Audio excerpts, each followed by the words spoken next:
Hi అండి, నమస్తే. Welcome to my channel. ఈరోజు వీడియోలో మనం బెండకాయ పులుసు ఎలా ప్రిపేర్ చేయాలో చూద్దాం. దానికోసం మనం ముందుగా ఒక ప్యాన్ తీసుకొని స్టవ్ వెలిగించి కొద్దిగా ఆయిల్ యాడ్ చేసుకోవాలి. కొద్దిగా ఆవాలు వేసి వేగిన తర్వాత కట్ చేసి పెట్టుకున్న బెండకాయలు వేసి కాసేపు వేగనివ్వాలి. ఇలా మీడియం ఫ్లేమ్లో మధ్య మధ్యలో కలుపుతూ బెండకాయలను వేయించుకోవాలి. ఇలా సగం వేగిన తర్వాత ఇప్పుడు ఒక ఆనియన్ని కట్ చేసుకొని వేసుకోవాలి. అలాగే ఒక టమోటాని కూడా కట్ చేసుకొని ఇందులోకి యాడ్ చేసుకోవాలి.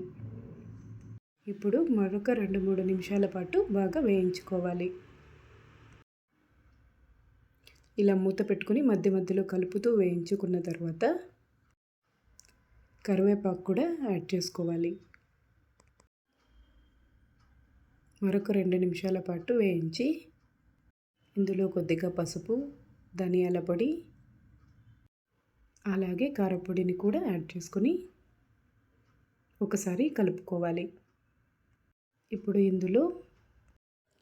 ఇందులో ముందుగా మనం నానబెట్టుకున్న చింతపండుని ఒకసారి బాగా కలిపి ఈ నీళ్ళను వడగట్టుకొని యాడ్ చేసుకోవాలి.